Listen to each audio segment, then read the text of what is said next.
Vous avez du mal à avancer dans votre business ou vos différents projets, vous procrastinez, vous vous sabotez, vous perdez vos moyens quand la pression monte, eh bien ce n'est peut-être pas un problème de stratégie, mais un problème de style d'attachement. Dans cette vidéo, on va voir comment votre passé émotionnel influence vos décisions professionnelles, vos relations avec vos clients, votre capacité à gérer le stress et aussi surtout comment s'en sortir. Alors voilà, cette vidéo, elle va être un peu technique. On va parler de choses qui sont difficiles à entendre, mais qui sont nécessaires quand on veut mener à bien des projets. Donc, si ce n'est pas déjà fait, abonnez-vous à la chaîne et vous pouvez liker la vidéo si elle vous a intéressé. À la fin, je vous donnerai quelques références pour approfondir le sujet. On va parler en fait de comment réussir des projets qu'on entreprend et de ce blocage en fait qui touche pratiquement tout le monde, euh, qui touche au moins au minimum 50%, une personne sur deux est bloquée à cause d'un problème d'attachement, d'un style d'attachement. Donc on va parler de business, on va parler de psychologie, puisque l'attachement c'est la psychologie, l'attachement de l'enfant à la mère. Et quel est le lien entre tout ça? Eh bien, on apprend ça aussi dans les écoles de santé ou dans les études d'infirmiers, les différents types de communication, les différents types d'attachement. Et voilà, pour la relation soignant-soigné, la relation d'aide, mais aussi on l'utilise dans d'autres domaines, en coaching et dans le business également, parce que on sait qu'un problème avec un style d'attachement, ça va causer des problèmes dans vos affaires, dans votre vie de tous les jours. Alors, j'ai découpé cette vidéo en 3 parties. Dans la première partie, on va essayer de comprendre quel est votre style d'attachement. On va faire un petit peu le point. Je ne sais pas combien de temps va durer cette vidéo. J'espère qu'elle va vous intéresser malgré le fond blanc. Et non, je n'ai pas le temps de faire des montages professionnels. Vous m'excuserez. Pour le moment, voilà, j'essaie de vous donner du contenu de qualité. La forme, on verra peut-être une autre fois. Donc voilà, la première partie, du coup, c'est comprendre quel est votre style d'attachement. Alors, il y a un style d'attachement qui est important à avoir en tête tout de suite avant de commencer, c'est le style d'attachement sécure. C'est à peu près 50% des gens, si je ne me trompe pas, qui ont un style d'attachement qui est sécure. Ce style d'attachement sécure, ça veut dire que vous n'allez pas réagir dans des périodes de difficultés émotionnelles ou de grand stress, que ce soit au niveau professionnel ou au niveau personnel, dans vos relations amicales, familiales ou amoureuses. Donc, comme je vous ai dit, un style d'attachement, en fait, ça va révéler la manière automatique dont vous vous comportez dans vos relations, de manière dans le lien affectif, que ce soit sentimental, amical ou professionnel. Donc il y a 4 grands styles. Le premier, c'est le style sécure, et c'est 50 à 60% de la population, donc c'est une grande majorité des gens sont plutôt sécures, donc ils sont aussi bien à l'aise avec la proximité des autres personnes que éloignés, et ils sont autonomes dans leur style d'attachement. Donc, et ensuite, donc ça c'est la plus grande partie. Et ensuite, on retrouve tous les autres styles qui vont poser problème pour la personne concernée et son entourage.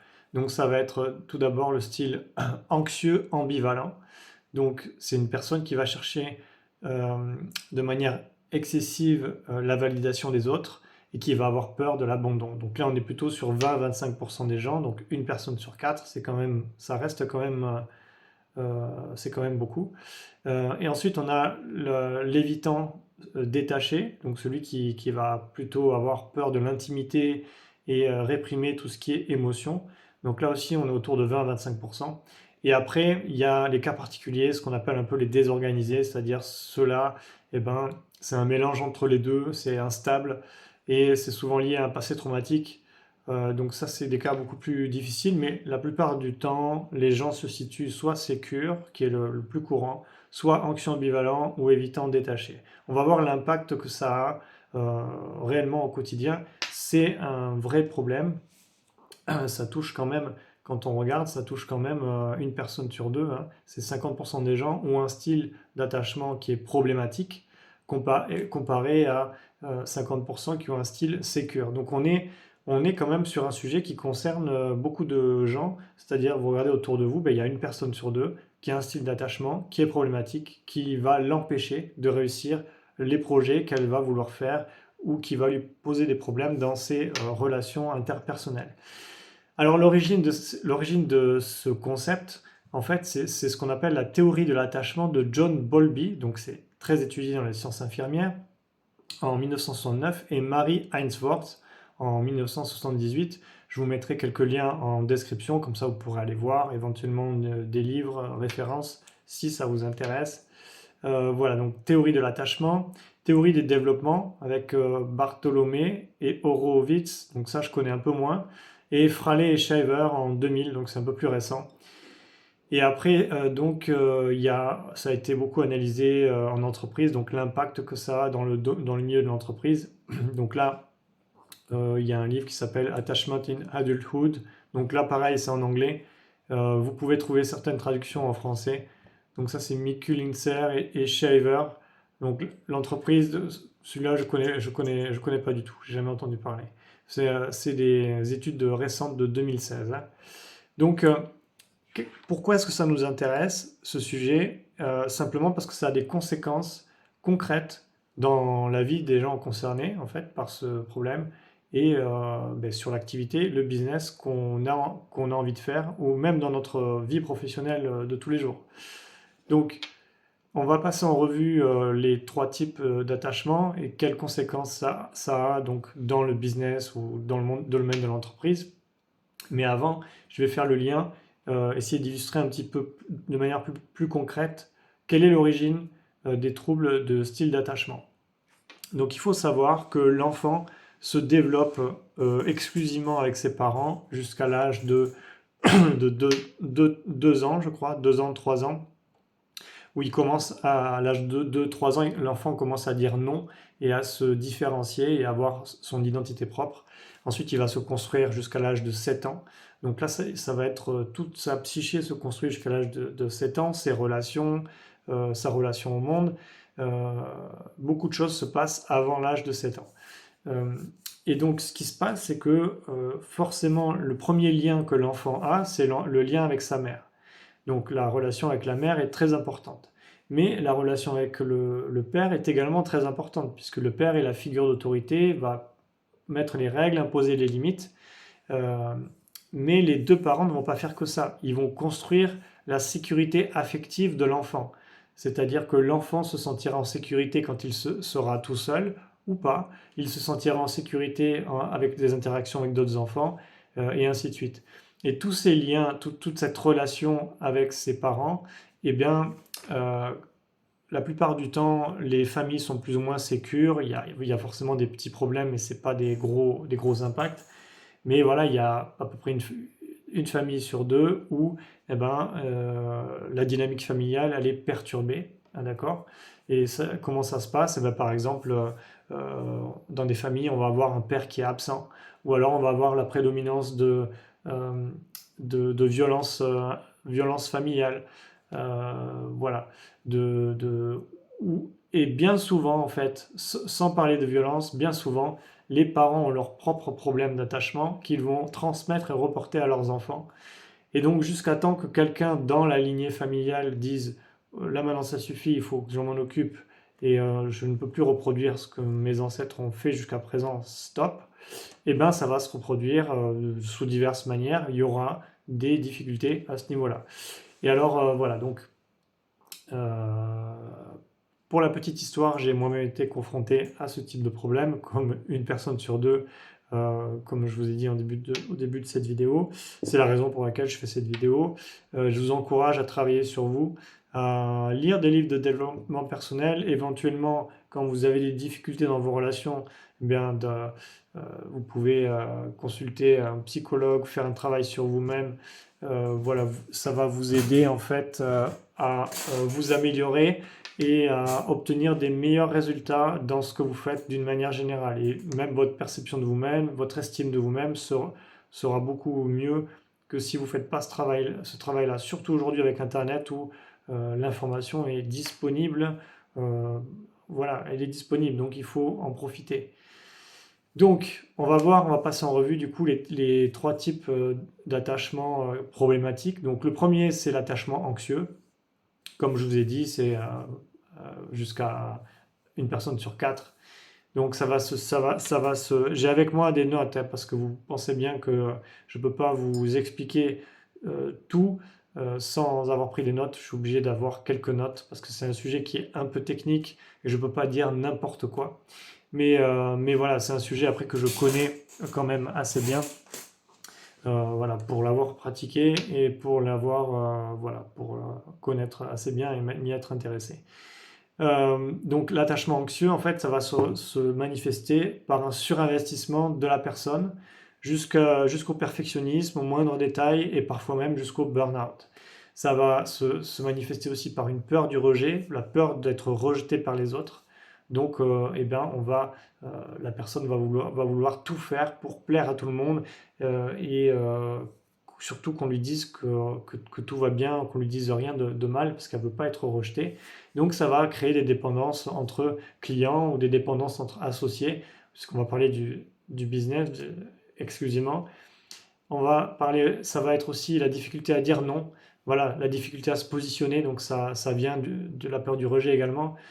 Donc ça va créer beaucoup de confusion, puisque dans le monde de l'entreprise, si on n'arrive pas à se positionner ou à dire non, eh ben, on va se faire marcher dessus, on va vivre des choses un peu difficiles. Ensuite, il y a l'attachement évitant, qui est une personne sur quatre.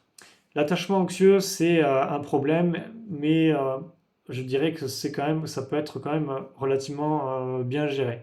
C'est pas le pire des problèmes qu'on peut avoir.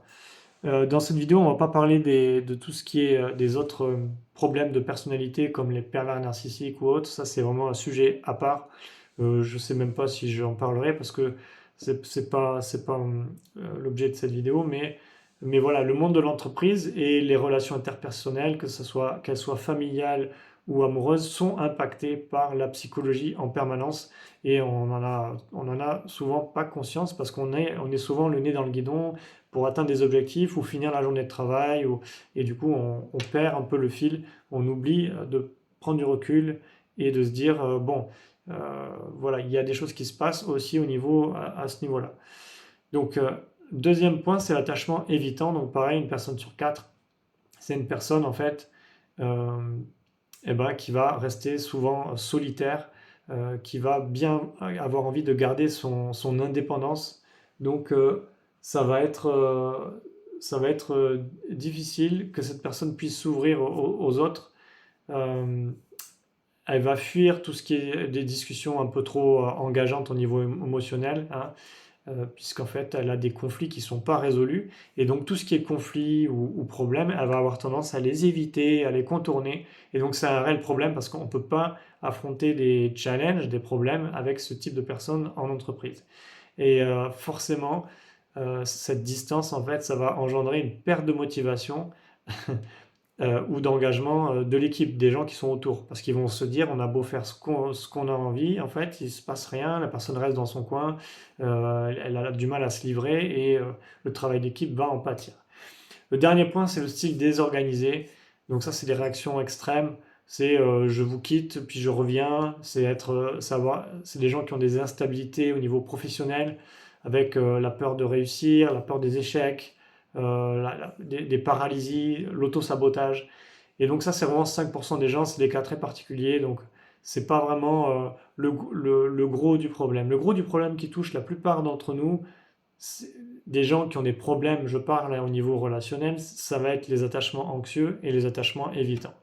Et souvent, les deux ont tendance à se rejoindre ou à se réunir parce qu'ils voient dans l'autre quelque chose qu'ils n'arrivent pas à faire. Et c'est là qu'on se rend compte qu'il y a des difficultés. Alors, comment se libérer d'un style d'attachement qui nous handicape, en fait? Eh ben, la première chose, ça va être de prendre conscience de ses propres réactions automatiques. C'est-à-dire, qu'est-ce que automatiquement, en fait, avant même de prendre conscience de ça, c'est se demander qu'est-ce qui revient le plus souvent et qui me pose problème dans mes relations interpersonnelles. Quel schéma récurrent? Un exemple tout simple, c'est vous avez des relations amoureuses, puis au bout de 6 mois, 1 an, la relation se termine, et puis c'est la troisième, quatrième ou cinquième fois que ça se termine de la même manière, ben là vous avez un schéma récurrent, ça vaut le coup de s'intéresser là-dessus, de se demander en fait pourquoi ça n'avance pas, et c'est toujours le même schéma.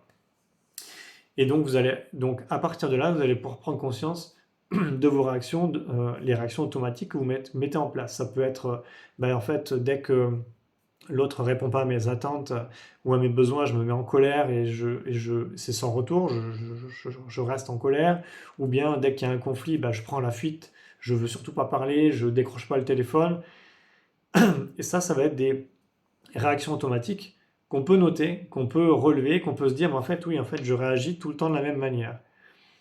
Donc, identifier les déclencheurs émotionnels. Quand est-ce que vous perdez patience? Quand est-ce que vous avez le sentiment de vous suradapter, de vraiment en faire trop, presque jusqu'au burn-out pour plaire à tout le monde, par exemple? Et voilà, quand est-ce que vous évitez un appel important, ou même si c'est dans les relations interpersonnelles, votre conjoint qui vous appelle, et puis vous savez qu'il a besoin de vous parler, vous savez que vous êtes disponible, mais vous dites non, je ne vais pas décrocher. Donc tout ça, ça crée des frustrations, des tensions qui permettent à personne d'avancer. La deuxième chose pour s'en libérer, ça va être de travailler la régulation émotionnelle. Comme j'en ai déjà parlé dans une précédente vidéo, une des choses les plus importantes pour être heureux dans la vie, c'est d'être au contrôle de ses émotions. Les émotions vont et viennent. Il est normal des fois d'être en colère, des fois d'être déprimé, des fois de se sentir heureux. Ce sont des émotions. C'est en mouvement. C'est-à-dire ça vient, il faut que les émotions passent et sortent, mais il ne faut pas qu'elles restent. Il ne faut pas qu'on reste bloqué sur la colère ou bloqué sur la tristesse, par exemple. Là, on est dans un schéma qui est clairement toxique. Alors, je parle vraiment de mon expérience et du sujet en lui-même, hein.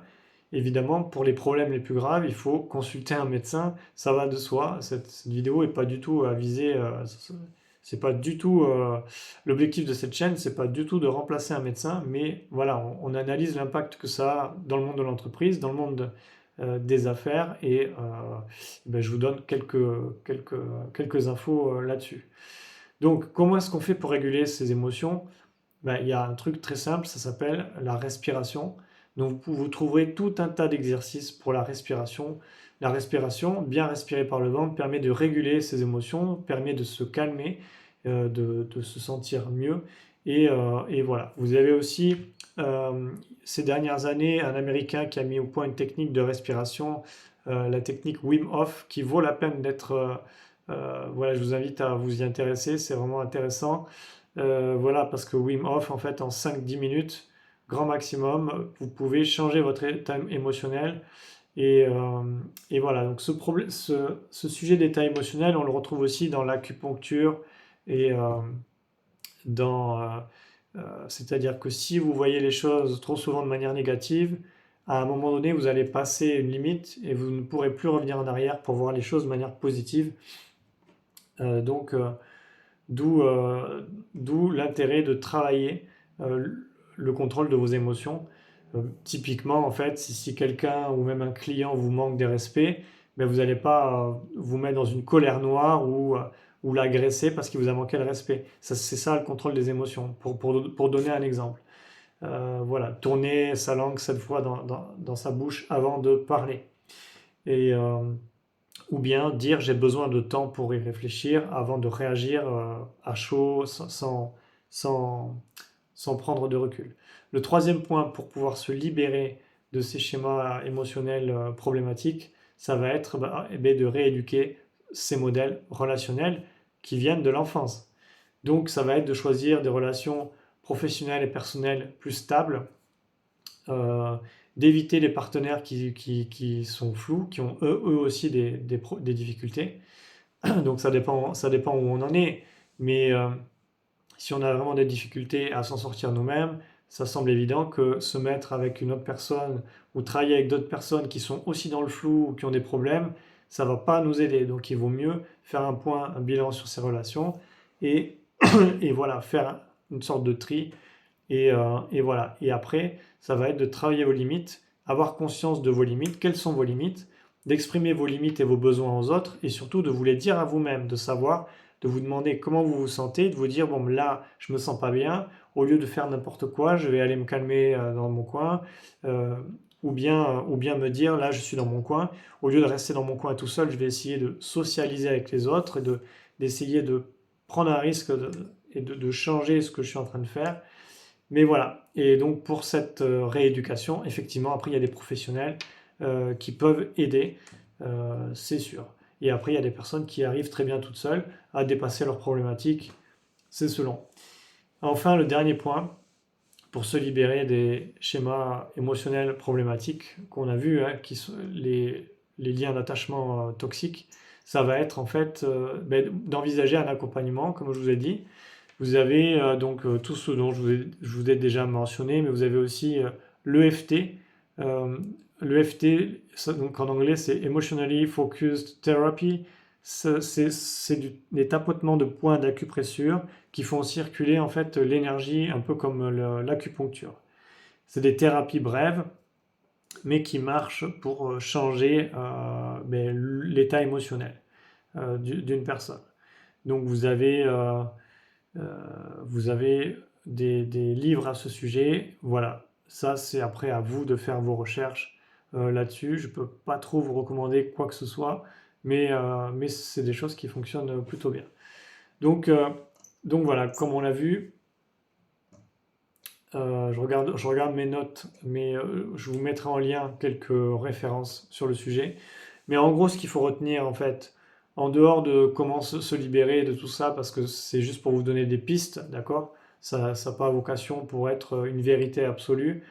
Mais en tout cas, ce qui est vrai, ce qui est vrai, en fait, voilà, c'est que dans les populations autour de vous, dans votre quotidien, il y a une personne sur deux qui a un attachement sécure, c'est-à-dire elle va pas avoir des réactions émotionnelles qui vont lui porter préjudice à elle, ni aux autres personnes autour d'elle. Et après, vous avez une personne sur deux qui a soit un attachement évitant, soit un attachement anxieux. Le type désorganisé, je le laisse de côté parce que c'est vraiment il y a trop peu de personnes qui ont ça et c'est trop spécifique, mais en gros, il faut retenir ça. Et ce type d'attachement, ça vient de la relation de l'enfant avec ses parents. Et donc, ça demande du temps, ça demande de travailler là-dessus.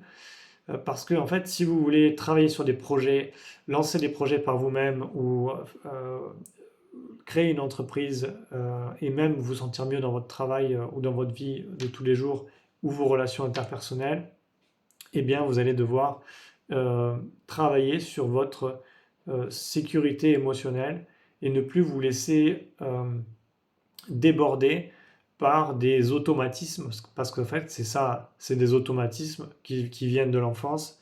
Et donc, c'est vraiment un travail qu'il y a à faire. Voilà, c'est tout ce que je pouvais vous dire sur ce sujet. Le style d'attachement peut vraiment, littéralement, détruire votre activité, ce que vous faites, détruire vos relations. Et en plus, vous aurez un indice pour ça, c'est que c'est répétitif. C'est-à-dire que vous regarderez dans votre vie, vous vous direz, mais en fait, j'ai tout le temps le même schéma, j'ai tout le temps ce même truc, et si jamais ça vous arrive, eh ben, faites-vous aider et trouvez des ressources externes parce que de toute évidence, tout seul, vous n'y arrivez pas, vous n'arriverez pas à dépasser ça tout seul. Donc voilà, donc je pense que c'est un sujet qui est important parce que on ne peut pas réussir on peut pas réussir dans le monde de l'entreprise ou en business si on ne travaille pas sur tout cet aspect psychologique. Il n'y a pas besoin de faire des grosses thérapies, mais euh, voilà, c'est des choses qui sont importantes parce qu'une fois qu'on est sécure au niveau émotionnel, eh ben, on peut construire des choses solides et on peut inspirer confiance aux autres, c'est-à-dire les autres peuvent compter sur nous. Et quand on aura quelqu'un en face de nous qui a un style d'attachement évitant ou anxieux, on ne réagira pas en retour avec nos propres automatismes erratiques qui ne fonctionnent pas, puisque nous, on sera sécure. Donc on aura beaucoup plus de force dans notre quotidien. Donc voilà, c'était une très courte vidéo, j'espère qu'elle n'est pas trop longue. Ouais, n'hésitez pas à me dire ce que vous en pensez. Est-ce que vous avez déjà travaillé ce sujet? Est-ce que vous connaissiez cette théorie de l'attachement? Donc, pour rappel, c'est Bowlby qui a théorisé ça. et c'est utilisé dans le monde de l'entreprise, dans les soins, dans la santé. La théorie de l'attachement de John Bowlby, ça date de 1969, et Mary Ainsworth en 1978. Ce sont eux qui ont développé cette théorie. Et voilà. Donc voilà, si les enfants sont précieux, les parents ne sont jamais parfaits et nous transmettent bien souvent leurs problématiques. C'est à nous après de nous en occuper. Donc voilà. N'hésitez pas à liker la vidéo si elle vous a apporté quelque chose. Je vous souhaite une très bonne journée et je vous dis à très bientôt.